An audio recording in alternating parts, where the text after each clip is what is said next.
Sambutan Imam Besar. Welcoming speech by the Grand Imam of Istiqlal, Nazaruddin Umar.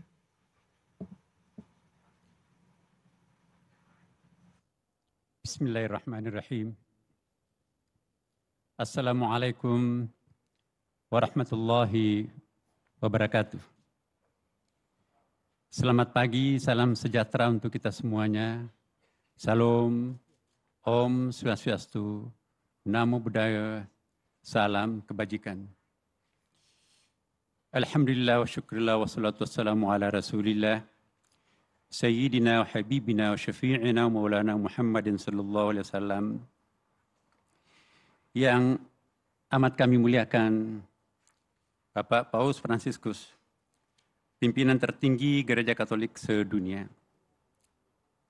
Yang terhormat Bapak Menteri Agama Republik Indonesia.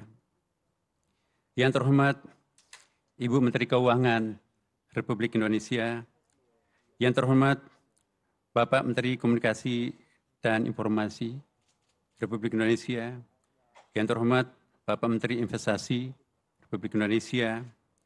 Yang terhormat Bapak Yusuf Kalla, Wakil Presiden Republik Indonesia 2004, 2009, dan 2014, 2019. Yang terhormat Bapak Profesor Dr. M. Quraish Shihab, MA, Ketua Majelis Hukama Al-Muslimin di Indonesia.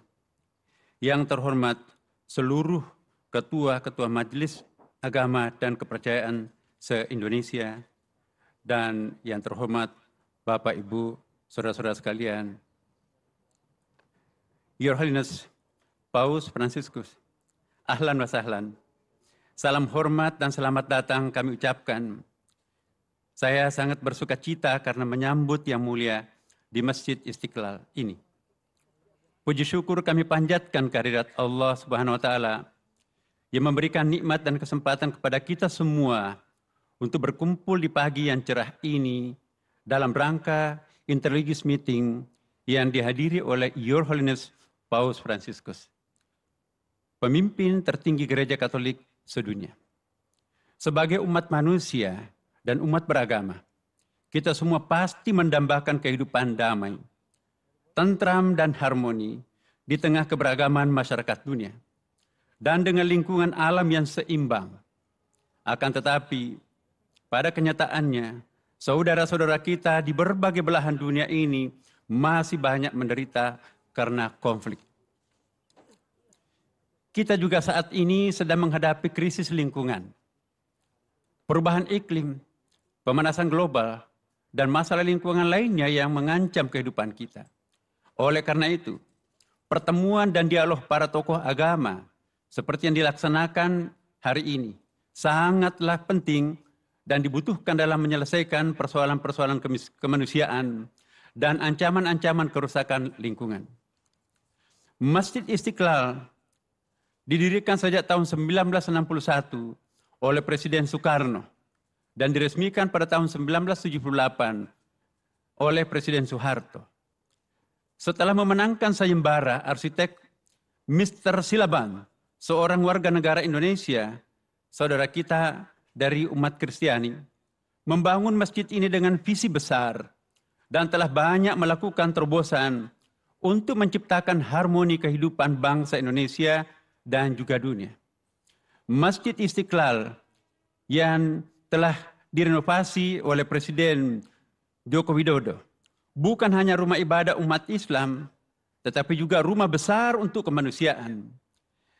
Kita berprinsip bahwa humanity is only one, sehingga peran pemberdayaan umat difokuskan pada basis kemanusiaan dan harmoni kehidupan.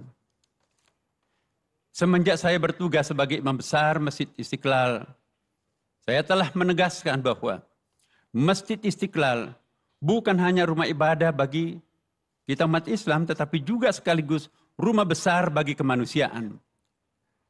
Kita berharap dan berprinsip bahwa tadi humanity is only one, maka siapapun boleh masuk dan mendapatkan manfaat dari Masjid Istiqlal. Tentu saja dengan ketentuan dan adat istiadat yang berlaku di lingkungan Masjid Istiqlal ini.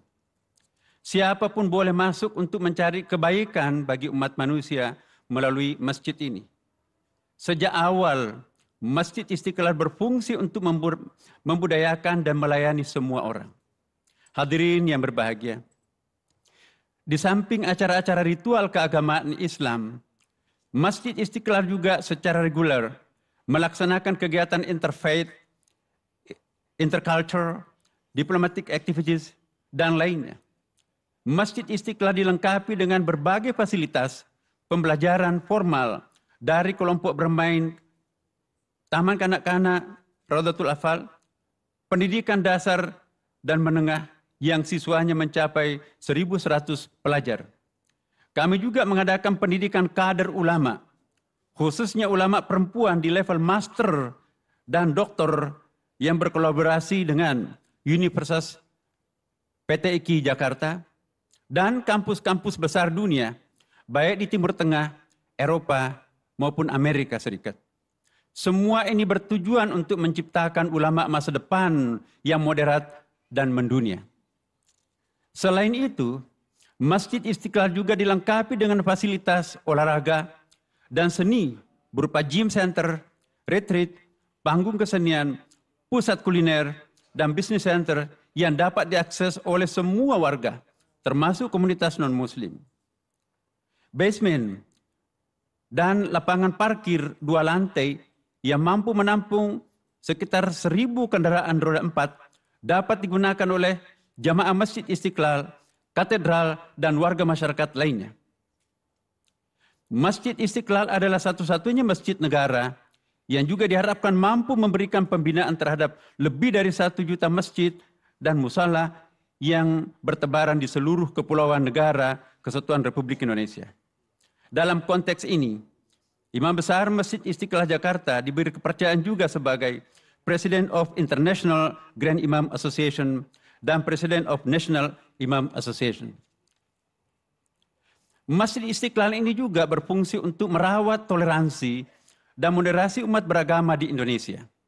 Kita semua telah melakukan terobosan besar untuk merawat toleransi dan moderasi umat beragama di Indonesia dengan dibangunnya terowongan silaturahim, the Tunnel of Friendship, yang menghubungkan Masjid Istiqlal dan Gereja Katedral.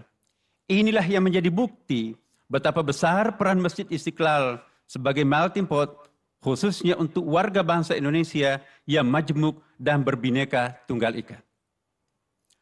Untuk menjaga kelestarian lingkungan, Masjid Istiqlal juga melakukan transformasi menuju green building yang ramah lingkungan, sehingga menjadi rumah ibadah pertama di dunia yang meraih sertifikat Excellent in Design for Greater Efficiency Age dari World Bank, Bank Dunia, sebagai rumah ibadah dengan bangunan rumah lingkungan atau green building.